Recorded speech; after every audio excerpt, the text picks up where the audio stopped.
بسم الله الرحمن الرحيم.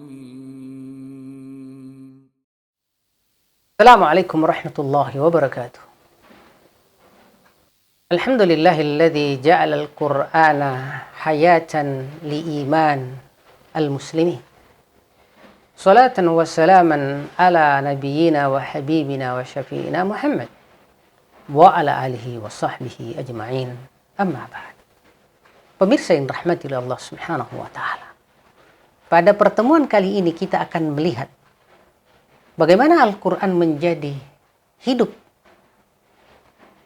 kehidupan jiwa dan intisari daripada hidup itu sendiri di dalam Islam.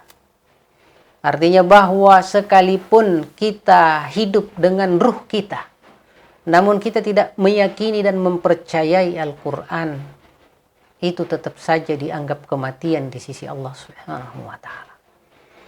Karena versi Islam, hidup itu bukan sekedar bersatunya fisik dan roh, tetapi bersatunya roh dan fisik tersebut dengan keimanan dan keyakinan terhadap Al-Quranul Karim.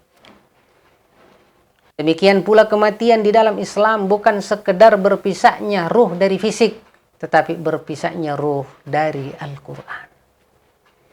Oleh karena itu jemaah yang dirahmati Allah Subhanahu wa taala, begitu banyak ayat di Quran menjelaskan bagaimana Quran ini menjadi hakikat kehidupan, menjadi bukti kehidupan jiwa hati sebelum kehidupan lisan, sebelum kehidupan fisik. Misalnya di surah Al-An'am Allah katakan, "Awaman kana maitan," apakah orang yang tadinya mati, fa ahyainahu, lalu kami hidupkan. Apakah di sini maitan yang dimaksud adalah mati karena berpisahnya ruh dengan fisik? Ternyata menurut ahli tafsir kita bukan. Tetapi kematian yang dimaksud oleh ayat ini adalah berpisahnya ruh manusia dari keimanan kepada Al-Quranul Karim. Fa'ahyainahu, demikian pun kehidupan yang dimaksud di sini. Apakah kehidupan yang dimaksud adalah kemudian bersatunya fisik dengan ruh? Ternyata tidak. Yang dimaksud wallahu a'lam adalah bersatunya ruh manusia dengan keimanan kepada Al-Quran. Sehingga yang tadinya kafir, yang tadinya non-muslim, lalu dengan yashrah sadrahu lil Islam, lalu Allah Subhanahu wa ta'ala membuat hatinya terang untuk menerima Islam. Ya.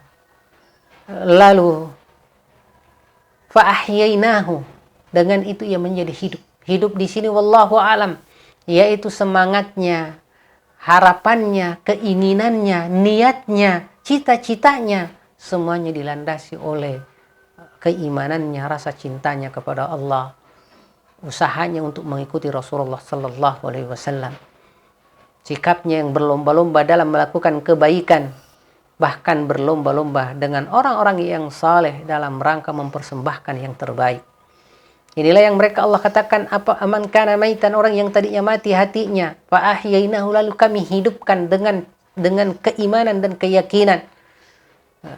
Dan itu adalah hakikat daripada kehidupan. Dan kita akan bertanya, apakah cukup hanya semangat? Apakah cukup hanya cita-cita? Apakah cukup hanya sekedar spirit? Ya, tanpa didukung oleh adanya kejelasan cahaya, yang mana semangat ini penting karena ia menggerakkan.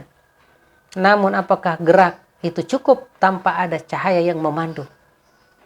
Tentu kita katakan secara eksternal kita pun butuh cahaya. Walaupun semangat itu udah oke, layaknya orang-orang Nasrani, semangatnya untuk ibadah kepada Allah kuat, namun ilmunya yang menjadi cahaya pemandunya lemah. Akhirnya Allah katakan tentang mereka tersesat.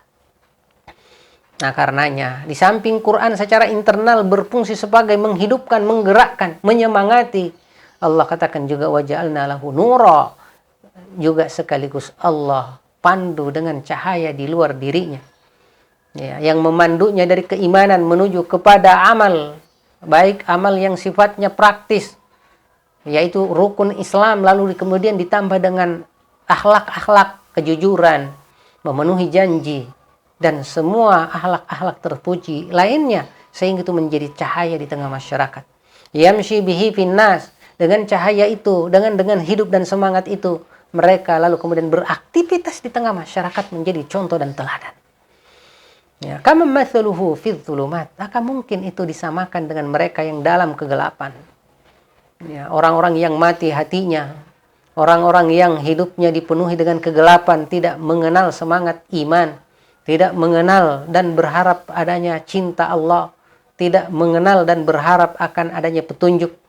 Ya, laisa bi kharijin minha, begitu mereka tertipu dan gelap gulitanya kondisi mereka sampai mereka Allah katakan tidak bakalan keluar dari hal tersebut. Kadzalika zuyyina lil kafirin.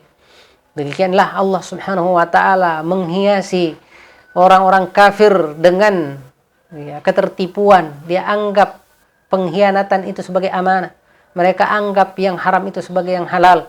Mereka anggap kegelapan itu sebagai cahaya. Mereka anggap kemunduran itu sebagai kemajuan. Dia anggap segala bentuk keterbelakangan itu sebagai modernitas. Na'udzubillahi min dzalik. Dan itu adalah penyesatan opini oleh kalangan syaitan bagi orang-orang yang berjalan dengan hawa nafsu. Ya, kadzalika zuyyina lil kafirin ma kanu ya'malun. Itulah cara Allah membiarkan syaitan menipu orang-orang yang memang tidak berharap bantuan dan tidak merasa butuh dengan Allah Subhanahu wa taala. Ya, Allah katakan wa man bakhil, mereka-mereka yang bakhil, tidak mau memberikan waktu untuk menata hatinya dengan iman. Mereka tidak mau memberi uang, hartanya untuk perjuangan Islam. Ya, amma man bakhila wastaghna, dan dia tidak butuh Allah. Wa kadzdzaba bil husna, dan dia mengingkari adanya surga, adanya neraka. Fasanu yassiruhu lil usra, maka Allah biarkan ia makin susah. Ya, bahkan disebut oleh Allah di ayat yang lain, ya nahsyuruhu yaumal qiyamati a'ma, dia akan dibangkitkan pada hari kiamat dalam kondisi buta. Sampai mereka menyatakan lima hasyartani a'ma wa qad kuntu basira, kenapa engkau ya Allah menghidupkan kami dalam kondisi buta, wa qad kuntu basira, padahal dulu di dunia aku melihat. Nah, lalu Allah katakan kadzalika atatka ayatuna, demikianlah ayat-ayat kami datang kepadamu, Quran kami, kitab suci kami datang, Rasul kami datang. Kadzalika atatka ayatuna fanasitaha, lalu engkau mencuekinya, engkau melupakannya. Fakadzalika al-yauma tunsa, demikian pula hari ini engkau dibiarkan dan dilupakan oleh Allah Subhanahu wa taala. Pemirsa yang dirahmati Allah Subhanahu wa taala, begitu kan pentingnya Islam dan Quran ini sebagai kehidupan yang sesungguhnya, maka Allah menyebut Quran ini sebagai ruh. Ya, Allah katakan wa kadzalika uhaina ilaika ruhan min amrina, demikianlah kami wahyukan kepadamu wahai Rasulullah ruhan min amrina, ruh kami. Apa yang dimaksud dengan ruh di sini adalah Al-Qur'an, yang menjadi kehidupan hati, jiwa, kehidupan lisan dan fisik orang-orang beriman. Lalu Rasulullah katakan ma kunta tadri mal kitab walal iman, sebelum ruh atau Quran ini turun, kalian nggak tahu apa itu Alkitab, yaitu Quran, walal iman, gara-gara tidak mengenal Quran, maka engkau tidak mengenal yang namanya keimanan. Walakin ja'alnahu nuran, tapi kini setelah engkau mengenal Al-Quran, engkau memahami akidah, engkau memahami fikih, engkau memahami akhlak yang baik, ja'alnahu nuran, kami juga jadikan ia sebagai cahaya. Nahdi bihi man nasya'u min ibadina, yang dengan cahaya ini Allah jadikan sebagai sarana untuk memberikan petunjuk bagi hamba-hamba yang terpilih dan yang pantas. Wa innaka latahdi ila siratim mustaqim, sungguh engkau wahai Rasulullah dengan Qur'anmu, dengan keimananmu, latahdi ila siratim mustaqim, menjadi penerang, petunjuk, pengarah menuju ke jalan Allah yang lurus. Semoga pemirsa yang dirahmati Allah Subhanahu wa taala, kita senantiasa termotivasi oleh semangat, oleh cita-cita, oleh niat dan keikhlasan yang kita patrikan dari Quran ini, sehingga betul-betul kehidupan kita makin hidup, makin bercahaya. Hadani Allah wa iyyakum ajma'in. Wallahu yatawalla as-salihin. Wassalamualaikum warahmatullahi wabarakatuh.